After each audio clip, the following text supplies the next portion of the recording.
구원받은 자가 어떻게 살아야 하는 것은 성경에서 우리에게 누누이 가르쳐 주시는 말씀입니다. 구원에 대한 반응. 그것은 구원받았기 때문에 우리가 마음대로 살아갈 수 없는 삶이 구원받은 자의 삶입니다. 구원을 받은 그 성도는 내가 그냥 구원받았다 그 정도로 인식하는 것이 아니라 구원을 받았기 때문에 하나님이 어떠한 사랑으로 어떠한 은혜로 우리를 구원해 주셨다는 그 사실을 깨닫기에 우리가 구체적으로 구원받은 자의 삶을 살아갑니다. 그것이 성경에서는 순종이다라고 합니다. 그렇게 순종이 계속 되어지는 것을 성화의 삶이다라고 합니다.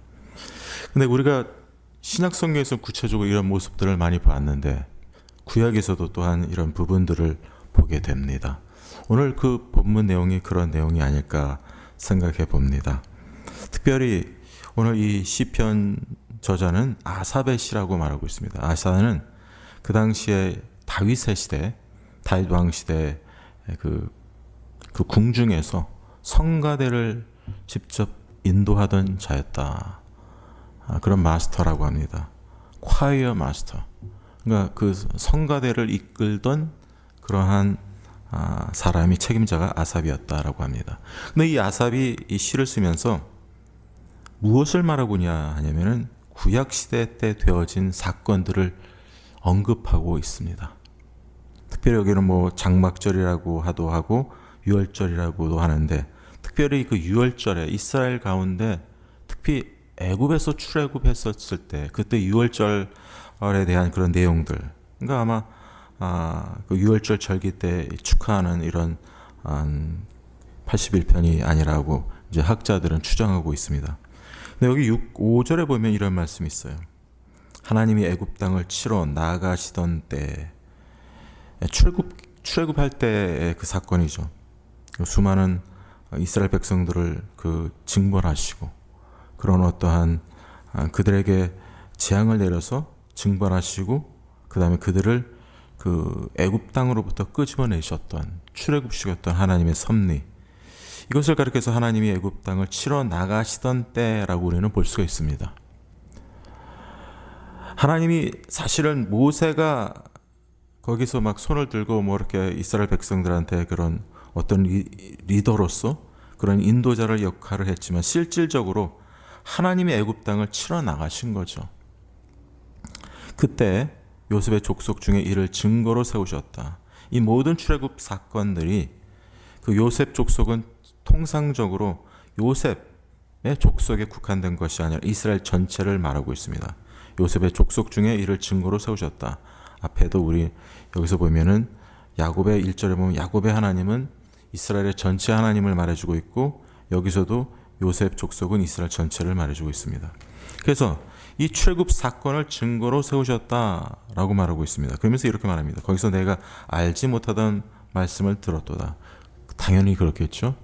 출애굽하기 전에 그들은 종으로서 살아왔었고 또 종의 신분으로 살아왔던 그들이 모세를 통해서 들려온 그 하나님의 말씀에 대해서 제대로 이해하지 못하고 알지 못했을 것입니다.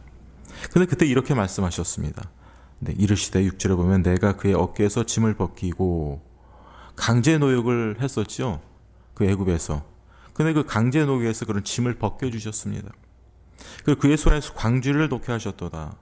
놓게 하였도다. 여러분 그 이스라엘 백성들이 광주리 그 람셋이라든지 그런 국고성을 지었을 때 그 광주리에다가 흙을 갖다가 퍼 날릅니다. 그래서 벽돌을 지으려고 그런 어떤 그런 툴이었습니다. 그의 손에 광주를 놓게 하였도다. 이제는 그런 것들을 다 놓게 버리게 되었다 이 말입니다. 더 이상 그런 강제 노역을 하지 않게 되었다. 이런 말이죠. 그 과거에 되어졌던 이 출애굽 사건 때 되어졌던 그 시대를 지금 기억시킵니다. 상기시킵니다. 그러면서 이렇게 말합니다. 7절에 보면 내가 고난 중에 부르짖으며 이스라엘 백성들이 그 애굽에 있었을 때 얼마나 처절하게 부르짖었겠습니까? 왜냐하면 강제 노역이라는 게 말이 강제 노역이지 그게 쉬운 일이 아니지 않습니까? 고통 가운데 있고 종으로서 종의 신부로서 강제 노역을 감당한다는 게 정말 어렵고 힘들었을 거예요. 그 고난 중에 부르짖으며 그런데 내가 너를 건졌고, 건졌다라고 말합니다. 그 상황 속에서, 고난의 상황 속에서 건졌다. 그리고 우레소리와 은밀한 곳에서 내게 응답하도다. 이건 시내 산에서 하나님이 임재하시고 모세를 통해서 말씀하셨던 것을 말씀해주고 있습니다. 우리가 이런 것을 구약이나 히브리서를 이렇게 보면 알 수가 있듯이 하나님 그러니까 이스라엘 백성들을 쭉 이끌어 왔다는 거예요. 출애굽 애굽에서 있었을 때부터 그들의 강제 노역한 그 고통 가운데 그들이 부르짖는 것을 들어주시고 응답하시고 그들을 이끄시고 시내산까지 도달해서 또 하나님이 그곳에서 십계명을 주시고 이스라엘 백성들에게 말씀하셨다는 이런 어떤 정황, 이런 어떤 과정을 지금 말씀해주고 있어요. 그 무리바 물가에서 너를 시험하였도다. 여러분 제가 민수기서 제가 강의하지만 이 무리바 물가 잘 기억이 나실 것입니다. 첫 번째 1세대에게 주셨던 그런 무리바 물가 사건, 그 사건 속에서 뭐 어떤 일이 있었죠? 백성들이 목이 말라가지고 물을 찾습니다. 그 모세에 대해서 원망합니다. 그리고 막 당신이 어찌하여 애굽에서 인도해서 우리를 여기서 죽이고 우리의 가족과 우리의 자녀들과 우리의 가축을 다 목말라 죽게 하느냐, 막 이렇게 컴플레인을 불평을 합니다. 하나님이 그들을 전적으로 인도하심에도 불구하고 이 백성들이 막 불평해요. 근데 그곳에서 뭐라고 하냐면 우리가 출애굽기 17장을 그런 보면 이런 말이 있어요. 그가 그곳 이름을 마사 또는 무리바라 불렀으니 이는 이스라엘 자손이 다투었으며 또는 그들이 여호와를 시험하여 이르기를 여호와께서 우리 중에 계신가 안 계신가 하였더라. 이 사람들이 어느 정도까지 가냐면 단순히 모세에 대하여 원망하여 이르되 당신이 어찌하여 우리를 애굽에서 인도하여 내어서 우리와 우리 자녀와 우리 가족이 목말라 죽게 했느냐, 이렇게 막 컴플레인하고 불평하는 정도 이상으로 그들이 죄를 짓고 있습니다. 그것은 하나님을 시험하여 이르기를 여호와께서 우리 중에 계신가 안 계신가 하였다. 거기서 그 반석을 치라고 해서 물이 나왔습니다. 그런 상태에 있었음에도 불구하고 이 무리바 사건에 주는 그런 교훈 메시지는 그들이 하나님이 여기 계신가 안 계신가, 하나님의 존재, 하나님의 계심에 대해서 그들은 온전히 믿지 못했다는 거예요. 여러분, 이것은 믿음과 완전히 관계없는 불신의 모습이죠. 불신의 모습. 성경 우리에게 믿음이 무엇이라고 말하고 있습니까? 믿음이 없이는 하나님을 기쁘시게 하지 못하나니 하나님께 나아가는 자는 반드시 그가 계신 것과 또한 그가 자기를 찾는 자들에게 상 주시는 이심을 믿어야 할지니라. 하나님께 나아가는 자, 신앙 믿는 자들이에요. 신앙생활 하는 자, 말씀에 순종하는 자, 하나님을 경배하는 자는 그가 계신 것을 믿어야 돼요. 여러분, 첫 번째 그가 계신 것을 믿어야 돼요. 근데 이 사람들은 지금 하나님 우리 가운데 계신가 안 계신가? 이 하나님의 존재에 대해서 계신 것에 대한 이런 의구심의 눈으로 이렇게 쳐다보고 있는 것은 온전히 하나님 믿지 않고 있다라는 사실입니다. 하나님은 그들을 하나님의 큰 펼과 권능의 손으로 그 죄악된 삶 속에서부터 그들을 끄집어내셨어요. 구속해 주셨어요. 그래서 구원의 길로 그들을 인도하셨습니다. 그럼에도 불구하고 그들은 단순히 불평하는 것으로 끝나는 것이 아니라 하나님이 우리들 가운데 계신가 안 계신가, 하나님의 존재를 의심했다는 거예요. 이건 하나님에 대한 철저한 불신의 모습이었다라는 사실입니다. 여러분, 하나님의 그 놀라운 섭리와 기적과 이사를 보면서도 하나님 불신한 거죠. 그래서 이렇게 불신한 그들을 불신했음에도 불구하고 하나님 그 백성들 어떻게 했습니까? 하나님 징계를 하십니다. 그럼 징계만 하시는 분이 아니라 하나님 그들을 또 회복시키시고 계속해서 여전히 그 백성들을 이끄세요. 징계하시고 잘못된 자들은 형벌을 주고 그 사막에서 수많은 사람이 또 죽게 만드십니다. 그러나 그것으로 끝나는 것이 아니라 하나님이 그럼에도 불구하고 그들에게 또 기회를 주시고 또 하나님을 섬길 수 있는 기회를 주십니다. 1세대가 실패했을 때 다시 2세대를 일으키셔서 2세대들이 약속의 땅으로 들어가게 하십니다. 1세대는 다 사막에서 다 죽게 합니다. 하나님의 징계죠. 벌이죠. 그러나 2세대들에게는 다시 기회를 허락합니다. 그러면서 하나님의 누누이 그들에게 그 구속받은 하나님의 백성으로서 하나님의 말씀에 청종하고 이 순종하기를 원하세요. 순종하기를 원하세요. 순종하는 삶을, 불신이 아니라 순종하는 삶을 살아가기 위해서 여기서 보면 시편 기자가 무엇을 말하고 있냐면 이렇게 말씀하고 있습니다. 8절에 보면 내 백성이여 들으라. 순종으로 나가는 삶을 살아가기 위해서 우리 하나님의 말씀을 들어야 된다는 거예요. In order to obey the word of God, we have to hear the word of God. We have to listen to the voice of God. 하나님의 말씀을 우리가 온전히 순종하려면 그 말씀을 들어야 된다라고 성경은 말씀해 주고 있습니다. 하나님의 말씀을 들어야 돼요. 그래서 이 8절에 보면 내 백성이여 들으라. 내가 네게 증언하리라. 이 증언한다는 원어적인 히브리어는 권고한다.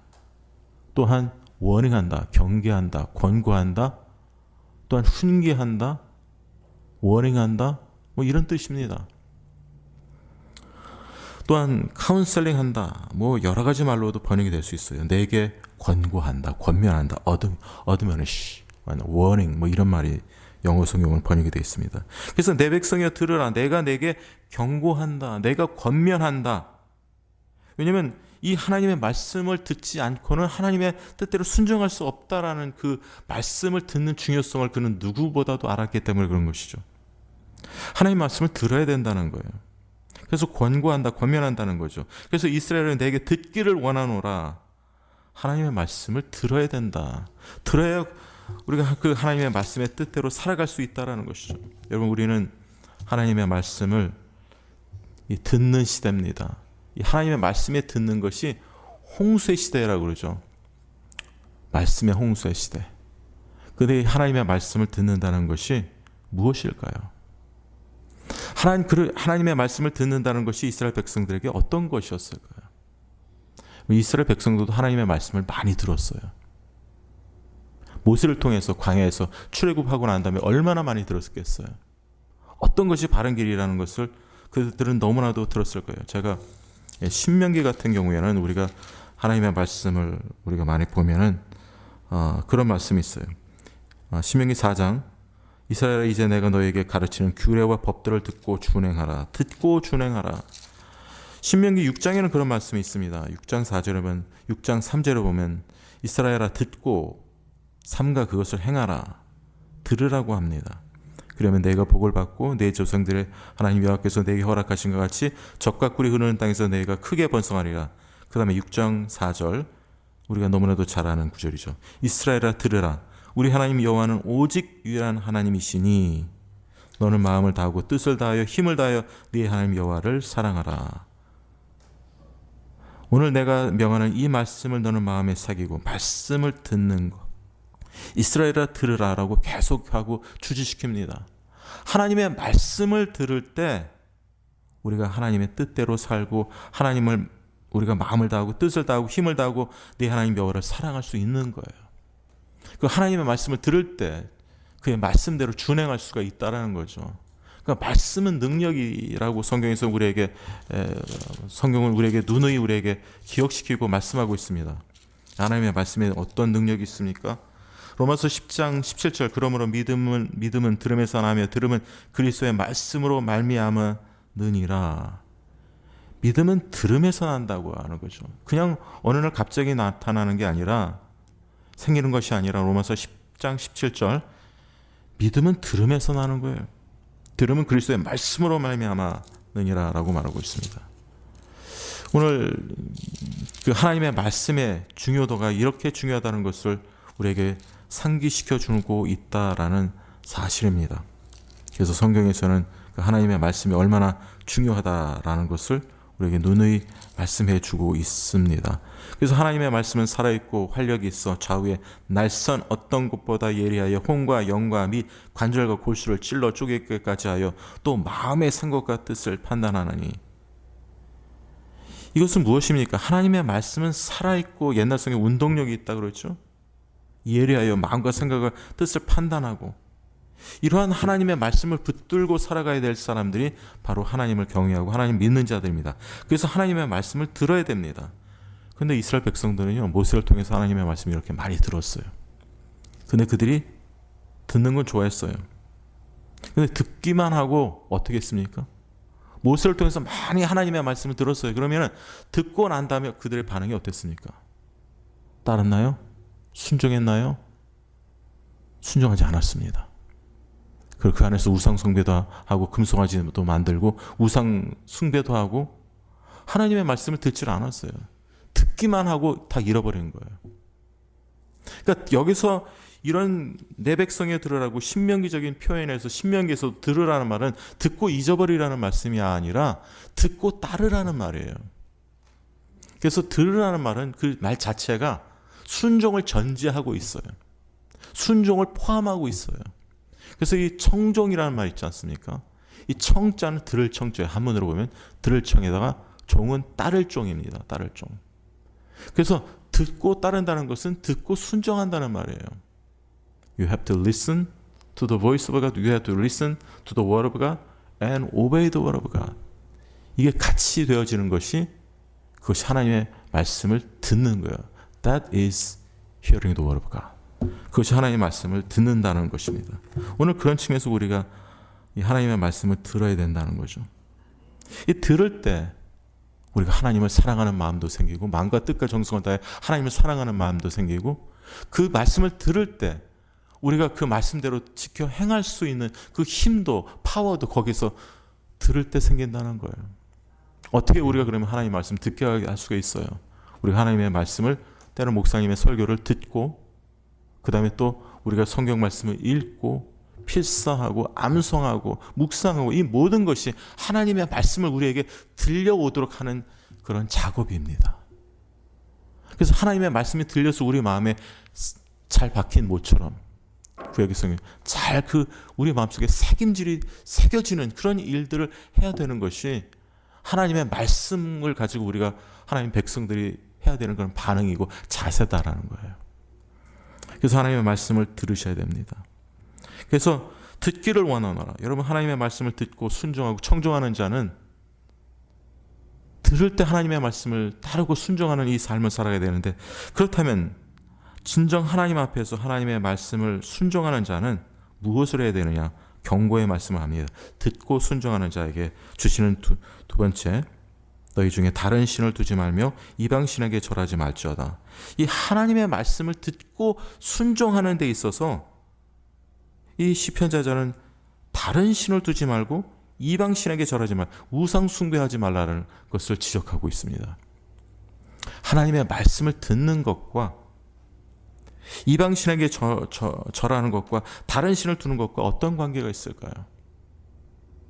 이스라엘 백성이 하나님의 말씀을 많이 들었습니다.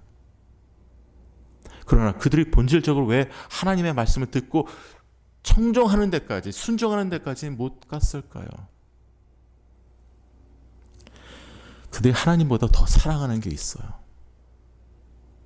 유혹이 되는 거예요. 가나안 복지에 들어갔을 때도 거기 사사기도 보면 뭐 바알신과 아스타로 풍요의 신이거든요. 자기들에게 너무 풍요한 것들을 다 축복해 줄 것을 바알신이 다 약속하고 축복을 준다고 막 그러는 거예요. 그러니까 이게 혹하는 거죠. 그러니까 이게 템테이션이 되는 거죠. 그러니까 하나님의 말씀을 듣고 순종하는 자의 삶에 있어서는 이 순종이라는 것은 단순히 몇몇 계명만 하는 게 순종이 아니라는 거예요. 우리의 전 삶의 모든 영역에 있어서 우리가 하나님의 말씀을 듣고 따르는 삶이 순종의 삶이에요. 그 삶 중에 하나가 예배기도 합니다. 예배를 바른 예배를 드려야 된다는 거죠. 예배의 대상을 바로 하라는 거예요. 예배의 대상을 바로 하지 않고 하나님의 말씀을 순종한다는 것은 그건 순종이 아니죠. 순종한다고 기만하는 거예요. 자기를 속이는 거죠. 이 예배가 그만큼 중요합니다. 여러분 이방 신에게 다른 신을 두지 말고 이방 신에게 절했던 사람이 이스라엘 백성들이에요. 그러니 광야에서 하나님의 말씀을 모세가 그토록 1세대들에게 말을 했는데도 불구하고 따르지 않은 이유가 그들의 마음속에는 이방신에게 절하고 싶고 이방신을 두었기 때문에 결국 하나님을 따르지 못했던 것이에요. 그러니까 끊임없이 이 우상 숭배가 이스라엘 그 족속들 그 이후에도 사사 시대도 계속해서 되풀이되고 왕정기 시대도 계속해서 되풀이되고 있습니다. 그러니까 이것이 우상을 숭배한다는 것이 바로 하나님의 말씀을 듣고 청종하는 이 따르고 순종하는 삶이 되어지지 않고 있다라는 거예요. 우상 때문에 우상이 결국은 걸림돌이라는 거죠. 제가 영어 설교에도 이것을 스탬블링 블록, 걸림돌이라고 얘기했는데 하나님을 정말로 온전히 듣는 데 있어서 이 우상이 지금 뭘까요? 그렇다면 우리가 한번 생각해 봐야 돼요. 이방신, 우상, 다른 신. 지금 우리 성도님들 다른 신 있어요? 이방신 있으세요?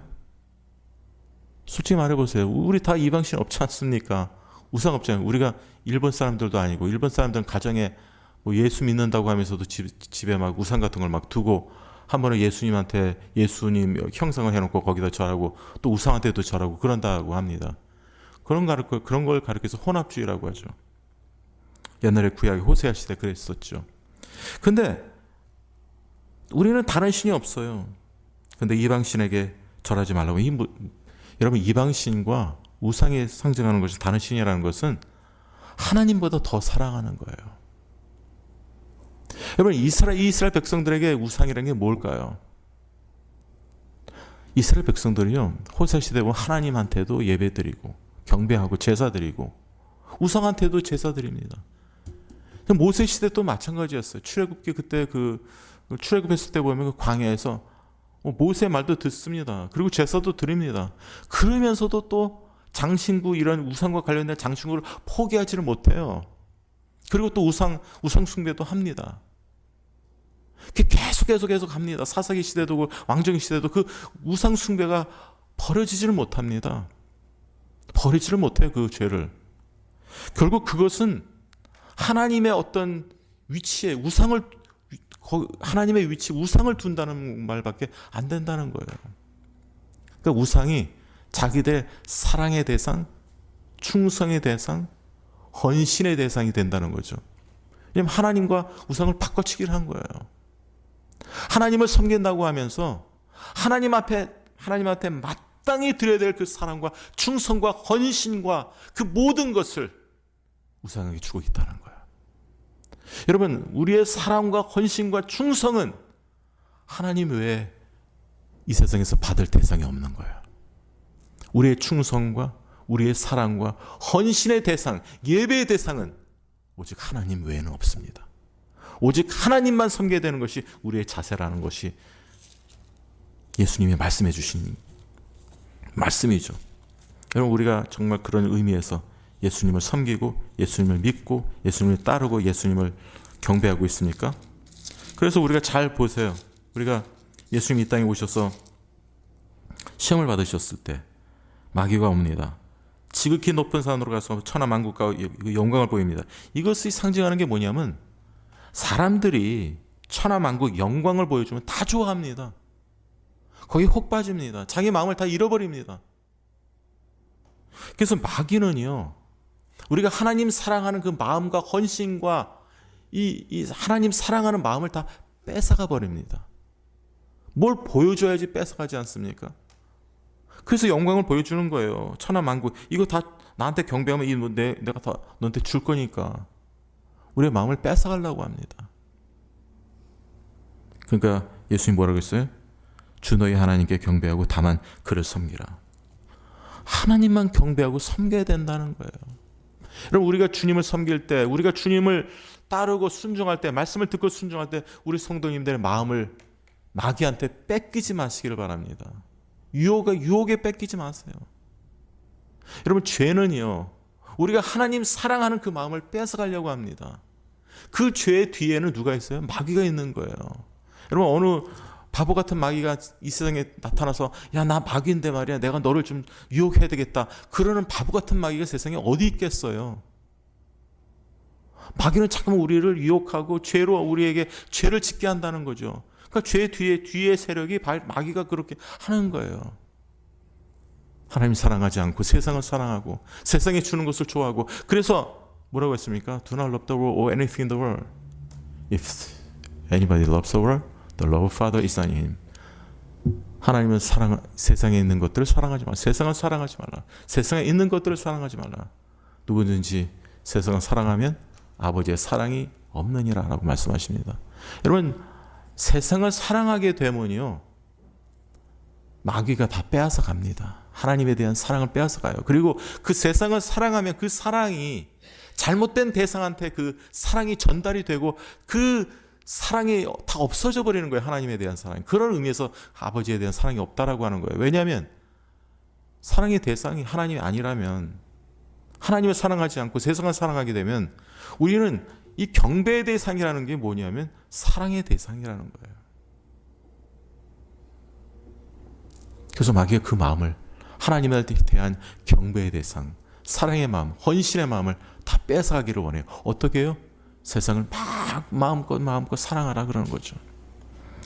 그런 의미에서 그 시대나 지금이나 똑같은 이런 어떤 하나님보다 더 사랑하는 것을 사랑하게 된 것이 똑같았다라는 거예요. 그런 의미에서 우상 숭배를 하지 말라는 거죠. 그 당시의 사람들은 이 보이는 우상을 사랑하면서 그 우상이 우리에게, 자기들에게 축복해 줄 것이라는 것을 믿었던 것이죠.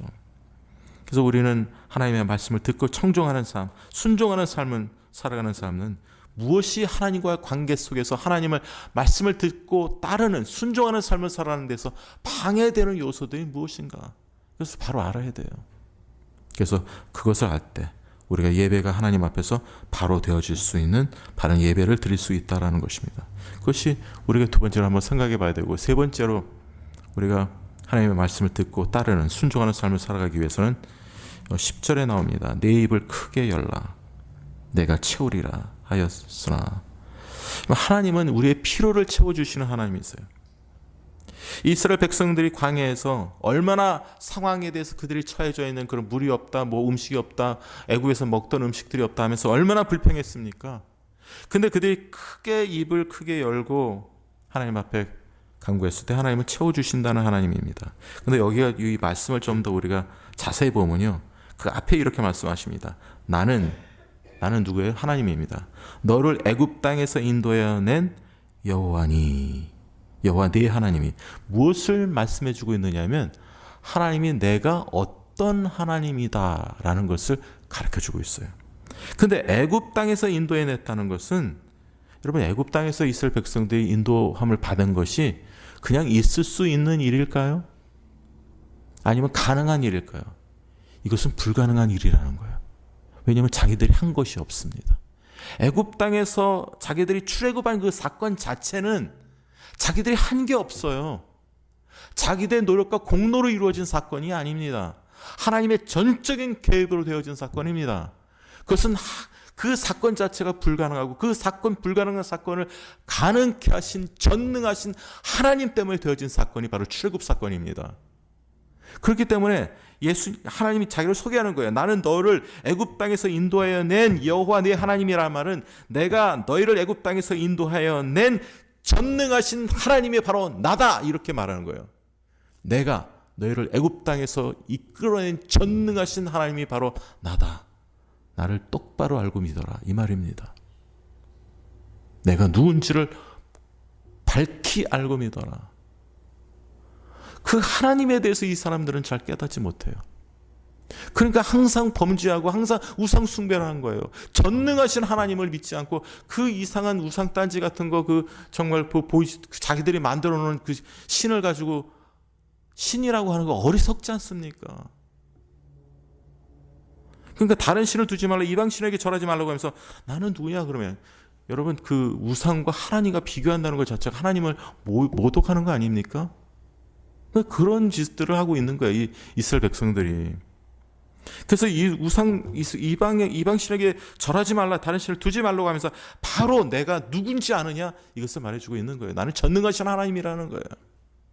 나는 너를 애굽 땅에서 인도해낸 여호와 네 하나님이, 그게 바로 나다. 우리가 신앙생활 할 때 하나님이 어떠한 하나님이신지를 잘 믿고 인식하고 믿고 알 때 그분을 어떻게 하세요? 신뢰할 수가 있는 거예요. 하나님이 어떤 하나님인지를 모르면은 하나님을 신뢰하지 않고 우상을 신뢰합니다. 우상을 따라갑니다. 너희들이 정말 하나님을 제대로 믿으려면 내가 어떠한 하나님이라고 똑똑히 알아라. 너희들이 출애굽했을 때 뭘 했느냐? 아무것도 하지 못했지 않느냐? 불가능한 상황에서 너희를 끄집어내서 내가 이곳까지 인도한 것은 바로 내 전능한 하나님 나 아니었느냐? 근데 왜 우상 숭배하고 왜 내 말을 청종하지 못하냐? 이걸 말하고 있는 거예요 지금. 그래서 내 입을 크게 열라라는 말은 하나님이 누구신가를 알고 그 약속의 말씀에 따라서 믿음으로 그분을 신뢰하며 믿음으로 간구하라는 거예요. 내 마음대로 간구하라는 건 아닙니다. 여러분 성경을 보면 욕심대로 내 마음대로 구한다고 다 되는 게 아니에요. 그러고 싶죠? 그렇게 되고 싶죠? 우리 성도님이 욕심대로 막 구해가지고 탁탁 됐으면 얼마나 좋겠습니까? 때로 하나님이 우리가 어릴 때는 믿음이 없을 때 그렇게 해주세요. 그렇게 해가지고 그 사람이 그렇게 함으로 인해서 믿음이 생기도록. 근데 어느 정도 이제 믿음이 자라면요, 여러분이 욕심대로 구하면 잘 안 돼요. 잘 안 돼요. 근데 하게 하시는 경우도 있어요. 그걸 통해서 하나님의 은총과 하나님의 뜻을 깨닫고, 그건 정확히 모르겠습니다. 그러나 성경적으로는 욕심으로 구하면 구하여도 얻지 못한다라고 하는 것이 성경의 말씀입니다. 그러니까 내 입을 크게 열라라는 것은 내 필요를 하나님께 아뢰라는 거예요. 내가 필요한 것들을 약속의 말씀의 근거를 가지고, 하나님은 애굽 땅에서 인도해낸 여호와 하나님이니까 그 하나님의 신실한 그 언약의 말씀은, 하나님이 이 내가 여호와 하나님이라는 것은 뭘 말하죠? 언약의 말씀입니다. 언약을 체결해서 내가 너희의 하나님이 되고 너희는 나의 백성이 된다라는 그 근거를 여기서 말해주고 있어요.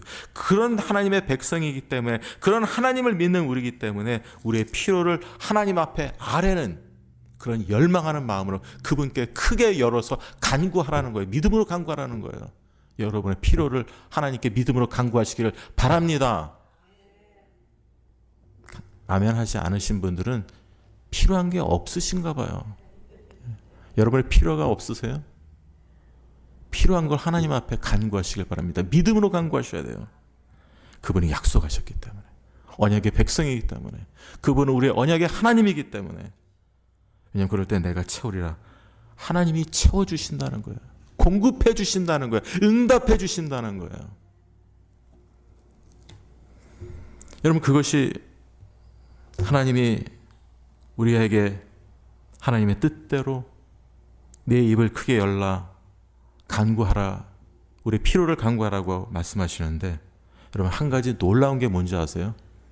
하나님 앞에 우리가 우리 필요를 구할 때 하나님이 우리의 필요만 채워주시고 공급해 주시는 것만 경험한다면 그건 너무나 아쉬운 기도입니다. 우리 하나님은 어떤 하나님이냐면, 여러분들이 제대로 기도할 때 우리가 하나님 앞에 우리의 필요한 것들을 하나님 앞에 입을 열고 기도할 때 하나님은 그것과 더불어 우리에게 은혜를 주세요. 그래서 입을 크게 열라는 것은 하나님의 은혜 또한 사모하라는 거예요. 하나님의 은혜를 열망하라는 거예요. 그럴 때 우리 하나님께서 우리의 필요한 것도 채워주시고 우리에게 하나님의 풍성한 은혜도 충만히 채워주신다는 거예요.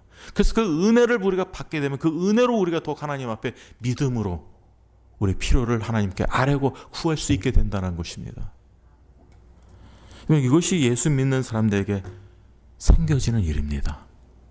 그의 말씀을 순종하며 나갈 때.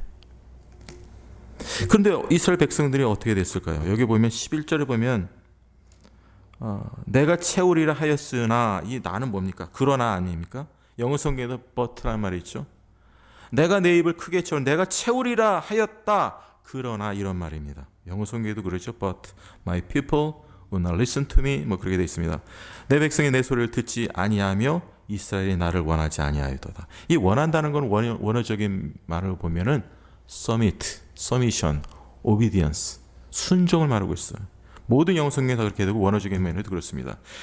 그러나 문제는 내 백성이 하나님의 음성, 그 하나님의 뜻, 소리를 듣지 아니하며 이스라엘이 나에게 순종하지 아니하였다.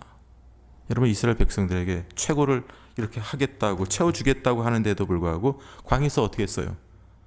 하나님의 음성, 하나님의 소리를 듣지 아니했죠. 그리고 이스라엘이 결국 하나님께 순종하지 아니했습니다. 참 아쉬운 모습들을 보게 됩니다.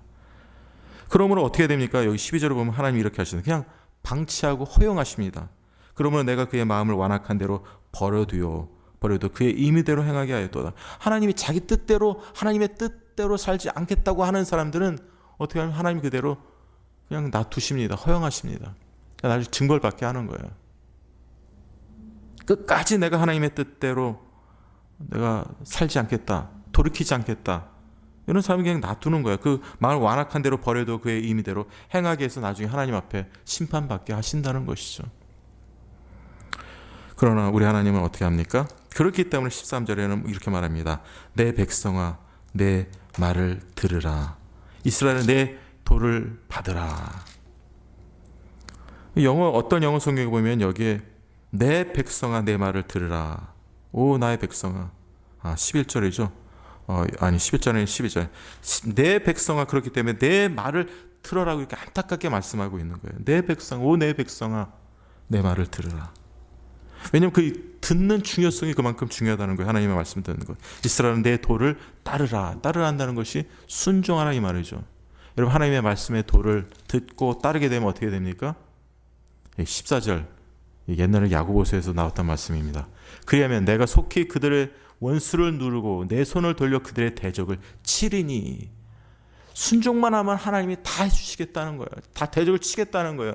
근데 어떤 사람은 순종은 하지는 않고 자기가 원수를 누르겠대요. 자기가 원수와 싸워서 대적을 이기겠다는 거예요. 그건 참 어리석은 일일까요? 아니면 현명한 일일까요? 그것은 하나님의 방법대로 싸우지 않겠다라는 것입니다. 여러분 신앙생활 할 때 하나님의 방법으로 우리가 신앙생활을 해야 된다는 것은 우리가 너무나도 잘 알고 있는 말씀이죠. 성경에도 그렇죠. 그런즉 너희는 하나님께 복종할지어다.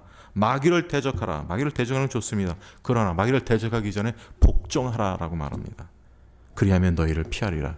마귀가 도망간다는 거예요. 똑같은 말씀입니다. 하나님의 말씀을 듣고 따를 때 하나님께서 하나님이 친히 그들의 원수를 눌러준대요. 내 손을 들어 그들의 대적을 쳐버린다고 합니다. 그래서 영적인 싸움에서도 승리하는 거예요. 우리 성도님들이 스스로 싸우려고 하지 마시기 바랍니다. 하나님의 말씀을 들으시고 따르세요. 청종하세요. 그것이 우리가 영적 싸움을 이길 수 있는 베스트웨이, 최선의 방법이다. 최선의 길이다라는 것을 성경은 우리에게 가르쳐주고 있습니다.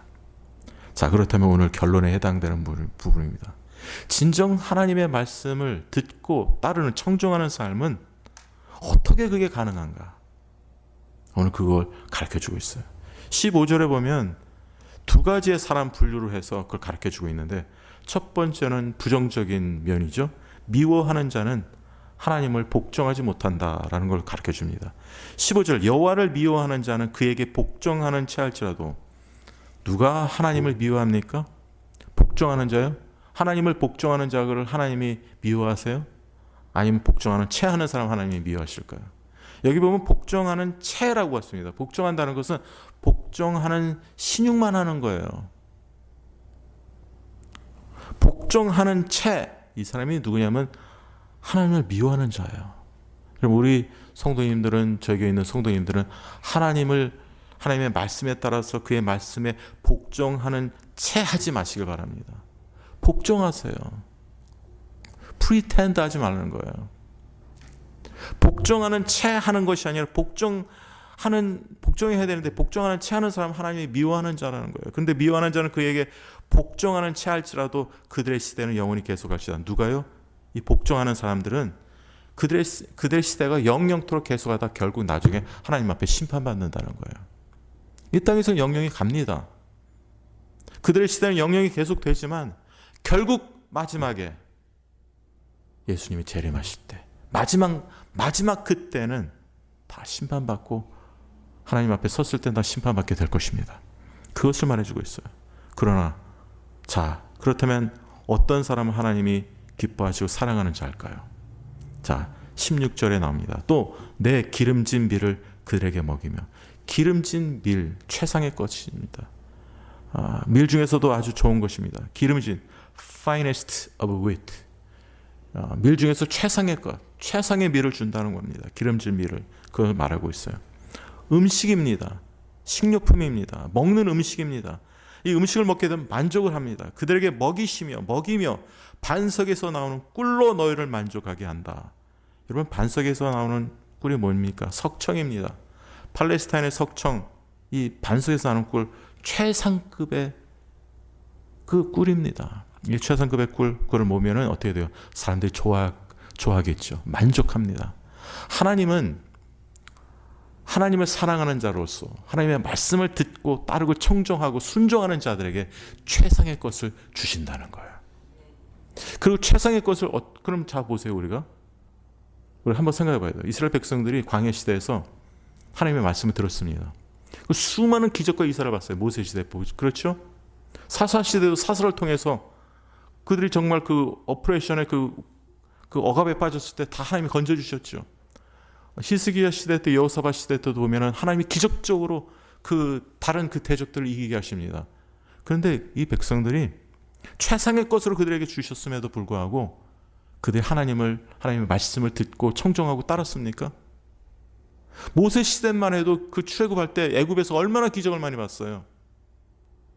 그리고 광야에서도 음식이 없다 그래서 메추라기를 공급해 줬고 만나를 줬고 물이 없다고 했을 때 반석이 갈라지고 그 모든 그것을 다 최상의 것으로 공급해 주셨는데도 불구하고 그들이 만족했나요?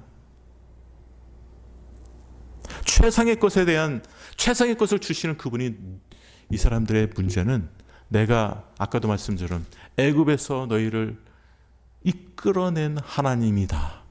하나님이 어떤 하나님인지를 그들은 모르는 거예요. 너희를 정말 전능하신 하나님이 너희를 정말 불가능한 그 상황 속에서 너희를 애굽에서 이끌어내는 전능한 하나님이 나다라는 그 의식, 하나님이 전능한 하나님이라는 것을 그들은 온전히 믿지 못한 거예요.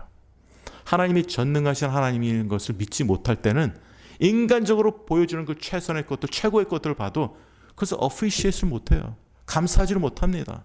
그것이 믿음과 연관되지 못한다는 거예요. 그런 측면에서 그들에게는 하나님이 최고의 것을 줬음에도 불구하고 그들은 최고의 것을 인정하지 않았다는 거예요. 왜냐? 하나님이 전능하신 하나님을 그들은 믿지 못했기 때문에. 그리고 또 한 가지, 그런 세상의 것을 다 최상의 것을 줬음에도 불구하고 그들은 하나님을 온전히 믿지 못하고 만족을 누리지 못했다면, 그러면 이 만족은 어디서 오느냐? 여기서 보면은 반석에서 나오는 꿀로 너를 만족하게. 반석이 누구죠? 반석 대신 예수 그리스도입니다. 예수 그리스도부터 나오는 꿀 무엇일까요? 은혜입니다. 은혜. 예수님으로부터 나오는, 반석 대신 예수님으로부터 나오는 꿀, 하나님의 말씀의 은혜가 sweeter than honey, 꿀보다 더 달다 그랬지 않습니까? 하나님의 말씀이. 이 꿀이라는 것은 그 반석 대신 예수 그리스도부터 나오는 그 하나님의 은혜입니다. 그 은혜를 우리가 받을 때 그 꿀이 상징하는 게 그냥 꿀이 아니라, 은혜가 아니라 달콤한 은혜입니다. 여러분들, 은혜를 받을 때 이 은혜가 달콤한 은혜가 있어요. 너무 달콤해요, 하나님의 은혜가. 그래서 성경에서 sweeter than honey라고 그런 거예요. 하나님의 말씀이. 여러분, 이 하나님의 말씀, 이 은혜가 하나님으로부터, 예수님으로부터 나오는 그 은혜가 꿀로 비교할 정도로 우리를 만족시킨다는 거예요. 달콤한 은혜의 역사가 우리 성도님들에게 충만히 여러분들에게 있기를 소원하고 축원합니다. 그래서 참다운 만족을, 영적인 만족을 누리며 살아갈 때 여러분, 이 충만한 달콤한 풍성한 은혜가, 그 은혜가 어떻게 되는지 아십니까? 그 은혜가 우리로 하여금 하나님의 말씀을 따르게 한다는 거예요. 청종하게 한다는 거예요. 우리는 우리의 힘으로 하나님의 말씀을 듣고 따를 수 있는 존재들이 아닙니다.